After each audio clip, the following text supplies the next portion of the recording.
Welcome home to USA Global TV and Radio, a place where dreams take flight, with authentic storytelling, diverse perspectives and meaningful conversations, where global stories unite and bridges are built beyond all borders. Discover world-class education, entertainment, hope and inspiration. Together, we're building bridges worldwide. Subscribe to our channel, USA Global TV. Download our app, USA Global TV. Be our guest or join our team. Visit usaglobaltv.com. Thanks to our founder and executive producer, Dr. Jacqueline Kerbeck. Music score by Yeffy Tang from Cloud Road Music. Voiceover artist Mike Porter. Creative direction by Paul Garcia. USA Global TV and Radio. Your home for global connection. All rights reserved. This video and its contents are the exclusive property of USA Global TV and Radio. Unauthorized use, duplication or redistribution in any form is strictly prohibited. Howdy y'all, Red Laughlin here. Would you know if you really had a mental illness? Is that something that would just pop out at you? You recognize it? It's a topic that we're going to talk about later on today. Major General Gregg Martin, PhD, is joining me. Please join me up here on stage, Greg. Howdy. Before we start, Greg, G-R-E-G-G. Is that like Greg Altman or Greg Olson or Maddox or whatever? Yeah, one of those guys. So I'm a 3G Greg. But you weren't named after any because you were older than all of them, I'm guessing. Right. Oh, okay. But you did put in 35, 36 years in the military as Army? Yes, Army officer for over 3 decades. And then you retired as a Major General? Correct. Okay. So we got the preliminaries out of the way. Okay, you wrote a book because something happened to you, but we're going to get into what happened, but let's talk about the book because that's the Corner Bookstore. We're talking about books and authors and things. So when did you actually start writing the book, The Bipolar General? I started writing it in March of 2021 at the start of COVID. And how long did it take? It took me a year to write the manuscript from start to finish. And then it took me another year to find a publisher and then another year to actually get it in print and out on the street. Okay. How did the editing go? Really good. I took the manuscript and farmed it out to trusted people, family members, smart people, an expert psychiatrist, and they went through it with a fine-tooth comb, gave me some great advice, edits. And then once I started working with the editor, who was the Naval Institute Press, they were terrific. They assigned the senior editor. He went through the entire manuscript. His first big task was to cut it from 165,000 words to 80,000 words. And that was a huge task that I probably couldn't have done on my own. But this guy did a terrific job. It's so much easier to cut than it is to add. So if you only have 30,000 words and Naval Institute wants to publish your book, they're going to say, where's the rest of it? Right. Yeah. So cutting is a whole lot easier than adding. But so you had almost 200,000 words. That's a lot of writing. You probably had over 200,000 with your own editing and everything else. I get clients periodically as a book coach, a book editor, publisher, 800 pages. And get it down to, they absolutely have to have it's 400 and some. But again, that's what they want. I'm not Naval Institute. I'm making people happy. Mm-hmm. But you wrote your book, you got it edited. When did you start marketing it? The summer of 2023. So the Naval Institute Press, they've got a marketing program, getting the word out, working with other organizations and venues. So I'd say it started the summer before release, and then it picked up steam during, the fall around the time of release. And they worked it for about another year. As well as the Association of the United States Army, who they also were kind of a co-publisher. You got some good people working there to help you. Mm-hmm. Okay, so your book was marketed a little bit early. What kind of ways did they market your book? Social media, magazines? What was going on? I would say social media, magazines, and then through a network of other affiliates that they have. For example, West Point has a big book program, so they put a piece in the West Point magazine and online.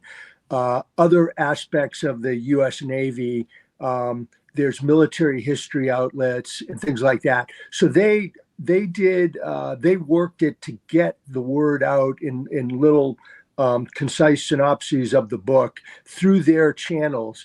I don't think it was marketed all that well because it didn't get out in the university world. It didn't really get out in the medical world or the med school world. Didn't really get out in the business world. So those are things that picked up later, really based on my own initiative and contacts. Okay, so you're looking at it from who really should know this as opposed to this is where a book goes. Correct. Okay, and likely size that makes all the sense in the world. Okay, so you have a website. Did the website come up before you actually published the book, or is that something after the fact? Came up before. It was kind of interesting when I got the manuscript done and was searching for a publisher. I decided I'm not going to just sit back on my heels and wait. And so what I did is I basically took the manuscript and wrote a condensed article that captured the essence. And I got it out to an online national security journal called Task and Purpose. And anyway, it just exploded. It went wild. Over 100,000 readers, went all over the world.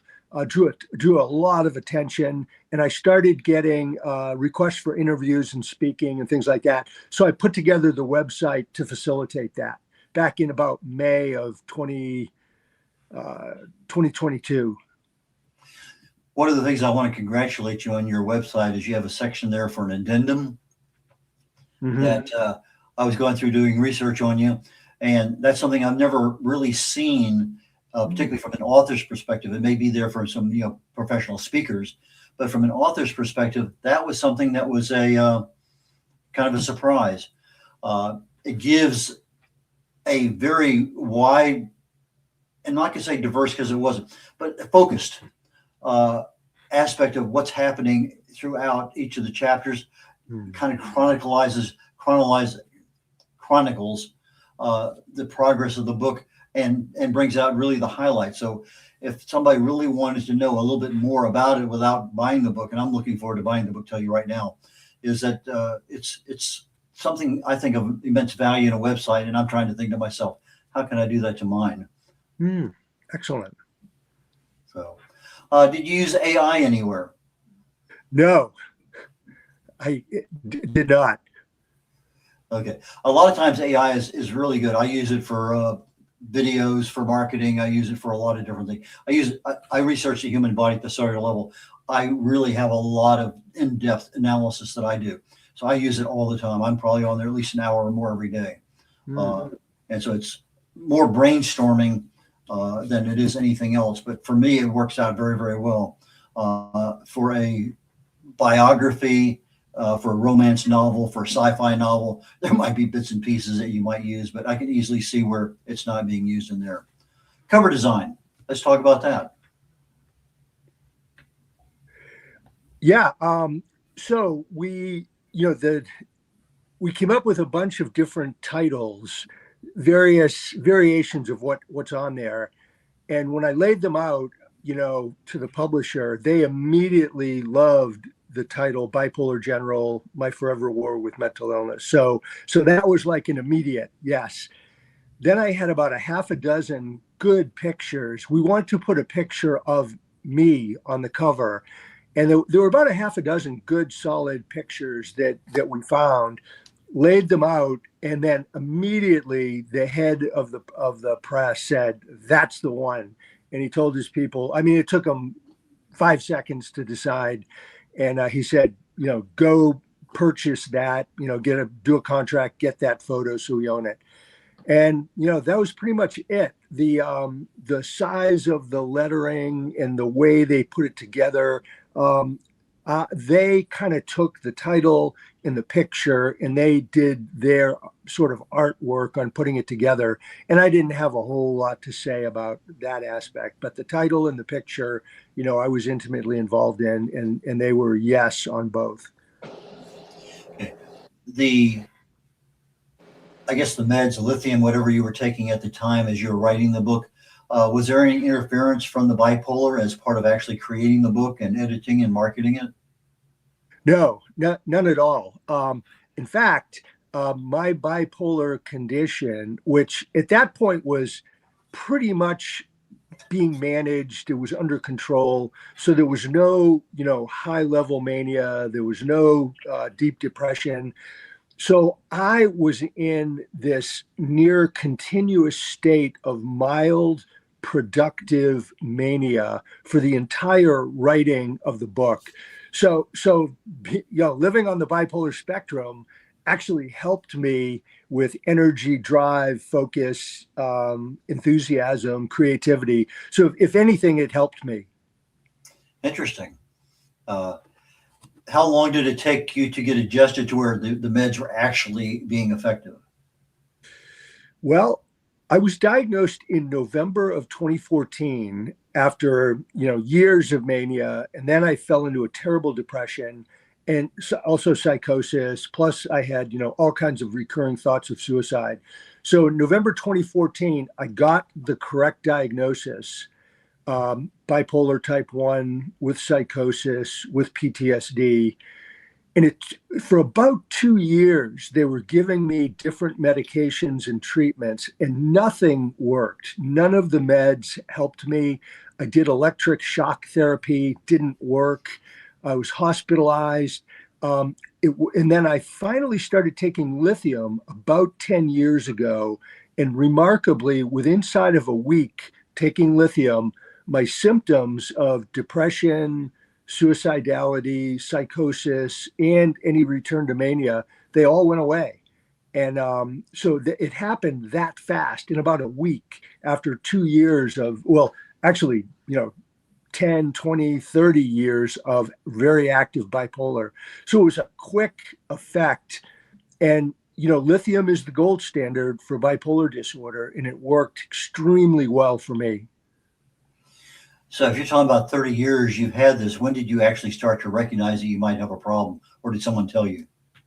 So I first recognized something was going on in 2003-04 when I returned from the Iraq War, where I was high and, really in a high performing mania for the whole year of combat, where I was a brigade commander in charge of about 10,000 troops.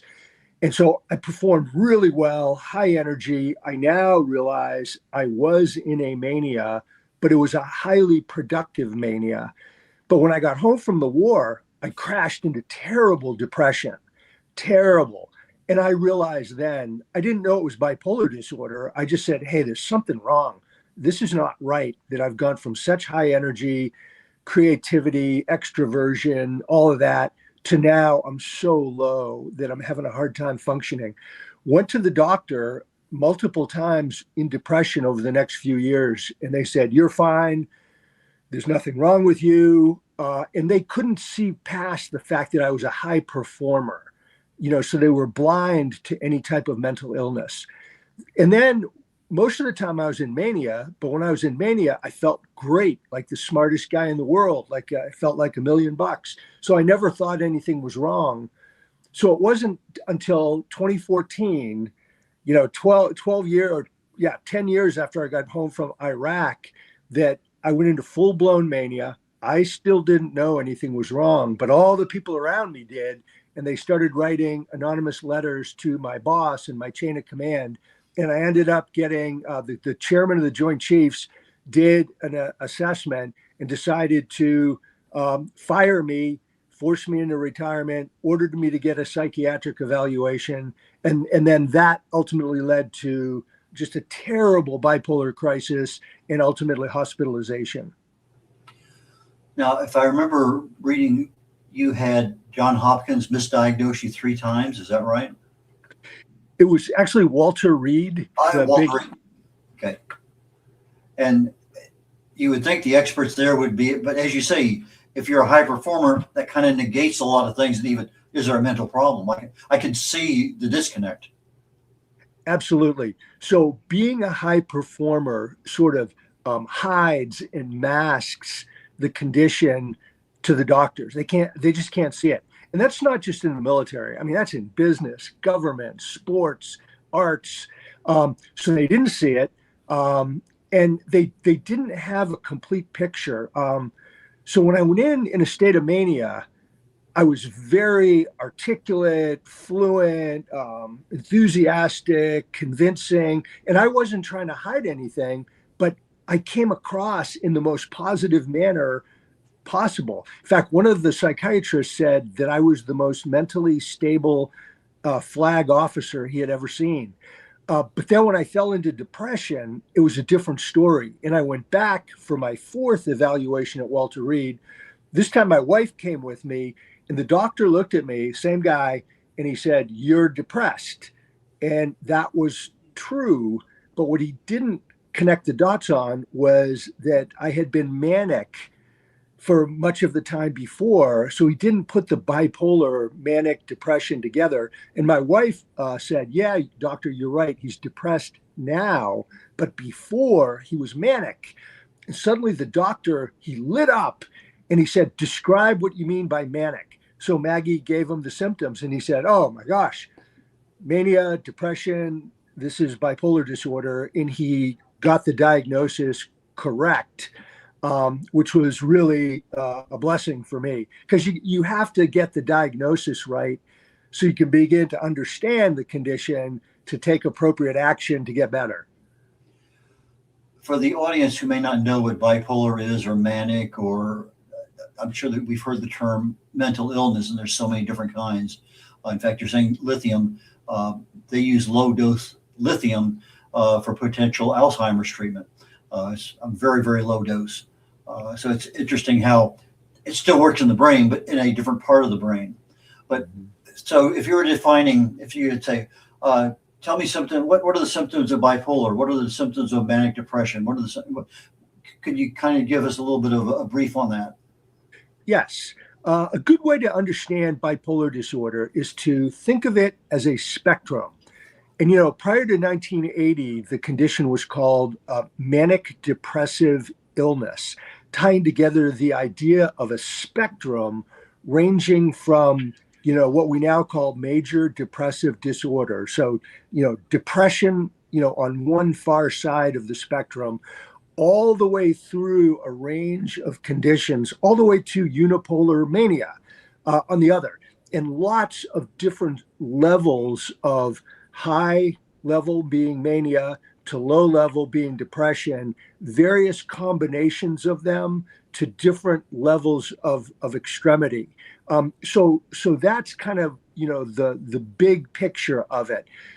In a more narrow definition, I would say bipolar disorder is a person cycling with various degrees of speed, height of mania, depth of depression, but cycling between some level of mania and then some level of depression, with also, normal levels in between.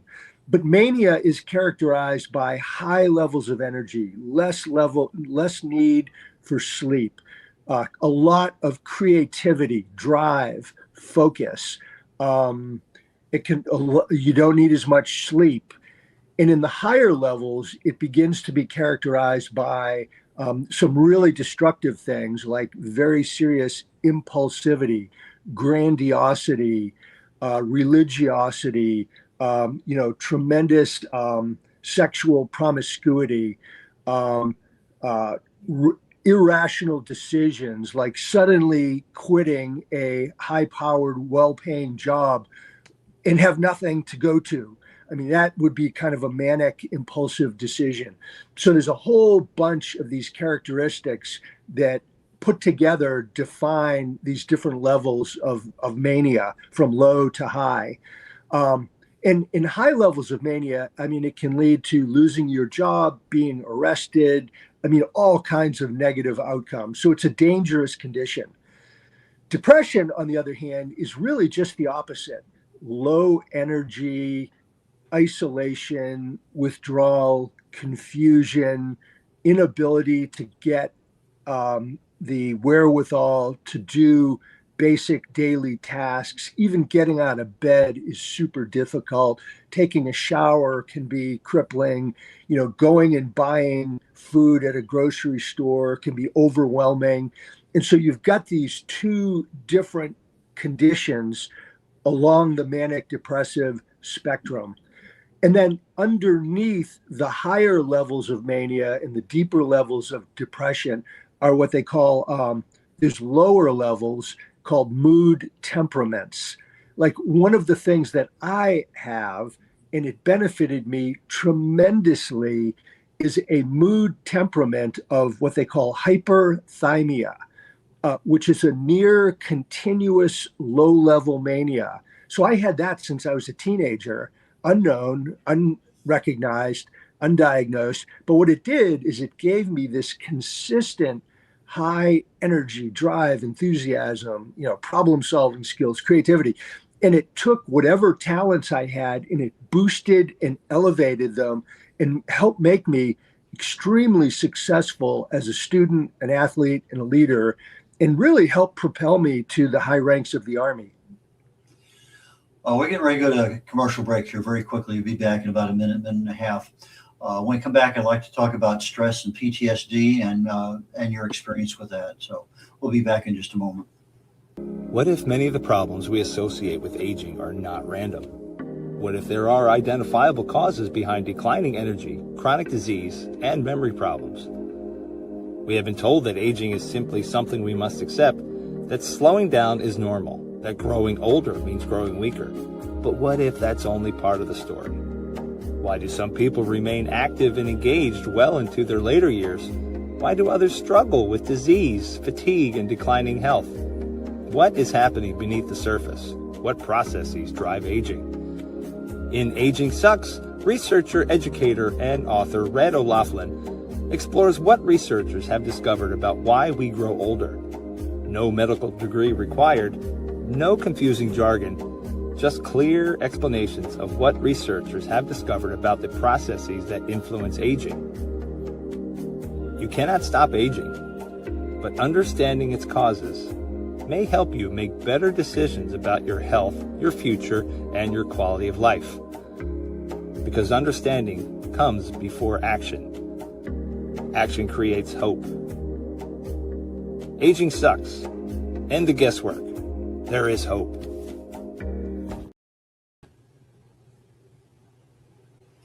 Brad O'Loughlin here. We're on the Corner Bookstore, and I'm honored to be here today with Major General Gregg Martin. Greg, please join me back up here on stage. Okay, we just before the break, I said I wanted to go down the path of stress and PTSD. Obviously, anytime you're in a war zone, even if you're not in the actual combat, there's stress. There's just everything's going on. With a high level of mania, that gives you an advantage, doesn't it?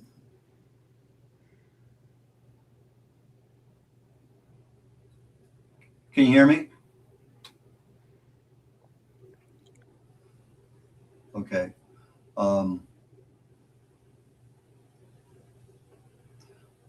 I don't know if we have a technical problem right now or not, so I'm just going to continue talking. Greg, are you back with me again? Can you hear me? I can't hear you. Okay. Cannot hear me. Okay, let's see what we can do here to fix this. Check my connections, reset that.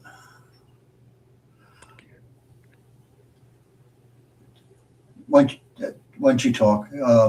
Give me. I can't hear anything, Red. Okay. So we have two audios we can hear, but he can't hear I can hear him. He can't hear me. Red, not hearing you. I can see that you're talking, but I can't hear anything. Okay. Let me see how we can figure out to get this one fixed. Production engineer come in and make a adjustment here. I'm checking my part of this. Okay, that's not working. That's okay. And Dr. Jacqueline, I'm open. Okay. hopefully he'll come back in and everything will be fine. Okay, we have he is a doctor. We have Major General Gregg Martin, PhD, and he wrote a book called The Bipolar General. And we're sitting here, we talked a little bit about the actual book production, everything he did to get it there, the publishers that he used, the marketing that he used, and pretty well done. Now we're starting to get into the content of the book, and the content we're talking about right now is stress and PTSD. We've already talked about the bipolar, manic depressive, mental illness aspects, and we're trying now to dive into some other parts of it. And hopefully he will have the ability to come back in one more time.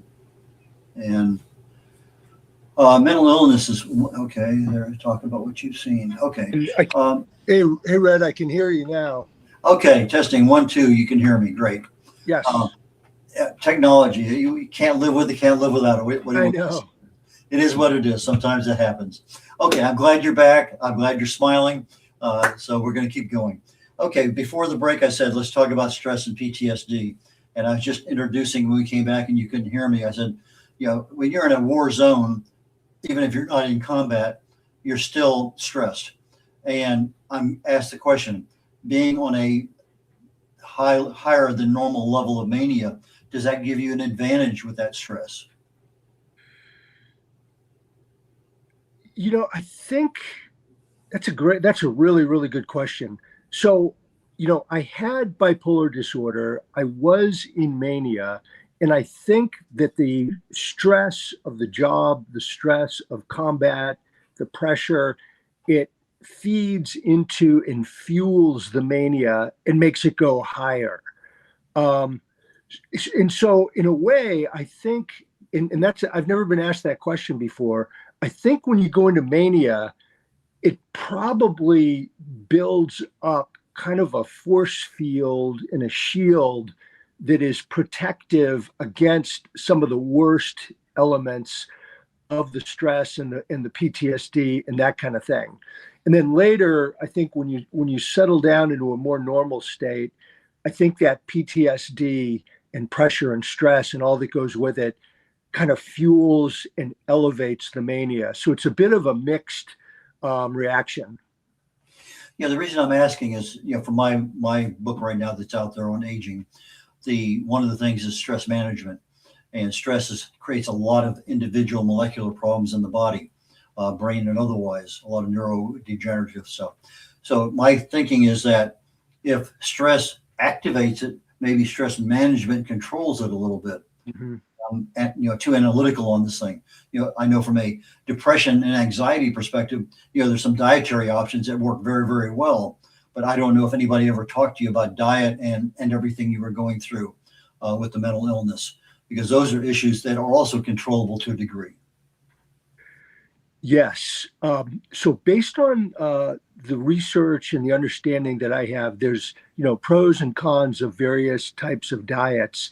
And the one that the bipolar research community of scientists and so forth have kind of settled on for now as being the most effective is the Mediterranean diet. And so that's what my wife and I are on. We're taking that. And so there may be something better out there or in the future, but that's what we're doing now. Okay, so it's a lower level of omega-6, which reduces the inflammation.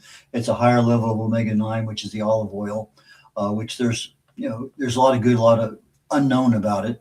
But if you look at it from testimonial data over centuries, there's a lot to be said for it. So I think if nothing else, it stabilizes a level that you can live with, and the drugs and everything else and other emotional issues around you. That's a stable item. That's something that doesn't change. So that helps with stability immensely. Mm-hmm. So, okay, so you got diagnosed, you lost your command, you retired, you found a new career. Now you're speaking, you're supporting, you're providing awareness and education to the world. And I think you made a comment, or maybe I saw it in one of your writings, that 20% of people have some level of mental illness. And I'm not talking about just anxiety or depression, because that comes and goes. But what is your awareness of what we're doing now to help educate people on mental illness? Well, I think especially in the United States, the awareness and the open-mindedness and the understanding of the actual physical, biological reality of mental illness, I think it has really grown over the past, say, couple decades. And I know it has grown enormously in the US military, the veterans community, in the university world, et cetera. So there's an increasing awareness. And then out of that, I think you're having more and better research going on in academia, in the medical community, and so forth. More and more of these nonprofits are coming up, and many of them do excellent work. I mean, they really integrate the world of science, research, clinicians, patients, families, medication, and they're making a huge difference. A good example of that is NAMI, the National Alliance on Mental Illness. I mean, wonderful organization, over 400,000 people in a grassroots organization from a national level. All 50 states have a state level, and then over 300 local affiliates. And they offer broad, comprehensive programs in, education, peer support, family support. They have scientific and medical expertise that if a person calls in with a problem or an issue, they can help connect them to medical professionals in their area and get the treatment and the help they want. So I would say a lot of positive movement. In particular, I would say in the business world, also academia, and to a slightly lesser degree in the military, there's much more of an effort to connect people with the professional medical experts to help them get an accurate diagnosis, assessment, and a program, and then accommodations are being made for people. Quick example, like in the military before 9/11, if anybody was taking any kind of psychiatric medication for pretty much anything, anxiety, depression, PTSD, what have you, they would get separated medically from the US military. But over the course of the 20-year war against terrorism, they were separating so many people, they couldn't man the force. And so the military said, you know what, we need to better understand this and accommodate our troops because we're going to run out of people and we can't get our mission done. And so the military started making accommodations for people with anxiety, PTSD, depression, et cetera. They still hold a very hard line on serious mental illness like bipolar disorder, schizophrenia. But that's just an example how the military and other institutions are really working to understand, help, support, and accommodate their workforce who have some kind of a mental condition. Yeah, it's interesting. You mentioned earlier about being the difficulty in diagnosing it, and we're getting toward the end of the show. I wanted to, what triggered in my mind was, something like a manager who is a functional alcoholic. He's going to do everything, but he's going to hide it.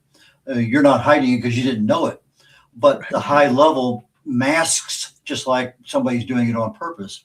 And if that's part of the issue, I'm wondering if they are diagnosing somebody, is that something in the back of their mind that if this person is a high level performer and has been forever, is that a mask or not? But I'm not going to answer that question today. I'm just throwing that out there for the audience to consider, because it is, if you were able to do it and not even know it, and what about people who do know it and can take advantage of it? So, but Greg, tell me, how do people get in touch with you? You have any events coming up, speaking events? How do they buy your books? Tell us. Yes. First off, the book Bipolar General is available anywhere books are sold. Probably the easiest way to get one is through Amazon. I've got a website, bipolargeneral.com, that's got a whole bunch of articles, interviews, podcasts, webinars, et cetera, tons of info on there. I have a really robust speaking schedule starting up in September. I'm going to speak at the Florida NAMI conference in Orlando in early September. Then I go to Washington, D.C. The next day, and I speak at a veterans conference. Then I go to Ohio, and I speak at the Ohio Health Commission conference as keynote. Then I go to Wright-Patterson Air Force Base, and I'm going to speak there to the Air Force. And then it just continues, October, November, December, lots and lots of speaking events, which I love because it gets a chance to encourage, teach, inspire, and give people hope and knowledge. Greg, it's been really, really, I want to say the word nice, but it's not nice. It's been really educational. I truly appreciate your insights because it's something I was totally unaware of. And so from that perspective, I think we learned a little bit about, if you're recovering bipolar, you can write books. There's an audience out there that will listen to you. You got the marketing done. You got the right people to listen to. You have a message that's going out that really and truly is of immense value to the world. And I wish you the best in your speaking tours. And I look forward, I'm sure somewhere down the road, we're going to bump into each other again. If not on TV, you never know. Thanks, Red. It's been really a privilege and an honor to be on with you and your audience. So thank you very much. Take care. Corner Bookstore is concluding with Greg today. I'm Red O'Loughlin. I'm a researcher. I research the human body at the cellular level, chemically speaking. I look for cause and effect relationships. Treat a cause, fix a problem. Treat symptoms, and you'll always be treating symptoms. And I was reading something this morning from social media somewhere. It says that doctors are trained to diagnose, but they're not trained to build health. And that kind of goes along with my particular thinking. My book, Aging Sucks, just came out last week. It talks about, it's not a health book. It's not an anti-aging book. It's not a longevity book. It's a book about understanding the complexities of aging. There's a lot of things going on in the human body at the cellular level, and those things are all driven by your lifestyle choices, your diet, your exercise, your stress management, your sleep. They can either create disease, damage, or they can support repair. So long as your repair exceeds your damage, you're going to be a healthy camper. With that, I'm going to leave you, and my next show is called The Wise Ones, and I'll be talking about success primarily with health in your later years. So Red O'Loughlin signing off, and we'll catch you later on. Bye now. Every great story begins with a vision. At USA Global TV and Radio for years, we've been providing world-class education, entertainment, inspiration, imagination, connections, and hope. Most people don't stay to watch the outro or the credits, but it's the people behind every success, behind every breakthrough, and behind every unforgettable story who matter. The TV show hosts, our guests, our sponsors, our publicists, our production team, our distribution team, our search engine optimization team, and so many more. You're the ones who make the difference. Every great story belongs to the people who bring it to life. Our future looks bright at USA Global TV and Radio, and that's because of you, our loyal fan base all around the world in more than 60 countries. Together, we're making a difference because you matter. USA Global TV and Radio, live streaming to over 60 countries. Voiceover, Dr. Jacqueline Kerbeck. Video production and direction, Paul Garcia. Subscribe to our channel, USA Global TV and Radio on YouTube. Hey you, psst, yes you, watching this right now. Are you creating content, a blog, a podcast, a newsletter, going live on Instagram or TikTok, and still not seeing real visibility or growth? Here's why. Anyone can post, anyone can go live, but not everyone is positioned to be taken seriously. Right now, people are going to YouTube to search for experts, for answers, for credibility. So while you're putting in the work, someone else is being seen as the authority. Not because they know more, because they're positioned better. Now imagine this. Your own professionally produced TV show, marketed, distributed, optimized with SEO so people can actually find you. Not just seen, but searchable, discoverable, positioned. You're trained, you're coached, you're guided. No experience necessary, but you do have to be coachable, because this is about stepping into a higher level. This isn't about doing more, it's about doing it right. We've already built the platform, 2 YouTube channels, a global audience, a Silver Creator Award. So the question is, how much longer are you going to rely on temporary visibility when you could be building real authority? If you're ready to be seen differently, go to usaglobaltv.com and apply to host your own show. This is for individuals who are serious about investing in their visibility, their credibility, and their growth. If that's you, we're ready. USA Global TV and Radio, where your voice becomes your platform. Executive producer, Dr. Jacqueline Kerbeck. Videographer, Paul Garcia. Voiceover, Ed Vargas. All rights reserved. This production is the exclusive property of the USA Global TV and Radio and may not be reproduced, distributed, or used without written permission. Thank you, viewers and listeners of USA Global TV and Radio, for joining us today. We're honoured to have your time and attention as part of our global community. At USA Global TV and Radio, we believe in the power of authentic conversations, meaningful connections, and creating a world of possibilities together. Want to be part of something bigger? Join our team of elevated listeners at usaglobaltv.com, a space where your voice matters and your ability to listen transforms relationships. Stay connected with us across all our platforms for thought-provoking discussions, expert insights, and empowering stories. Subscribe to our channels at youtube.com/c/USA Global TV. Follow us on social media and explore the endless opportunities we're creating for growth, learning, and inspiration. Together, we're not just broadcasting, we're building bridges and changing lives one conversation at a time. For inquiries, contact us at info@usaglobaltv.com. Produced by Executive Producer and Director Dr. Jacqueline Kerbeck. Voiceover by Mike Porter. Creative direction by Paul Garcia. All rights reserved. Visit usaglobaltv.com to view our full terms and conditions.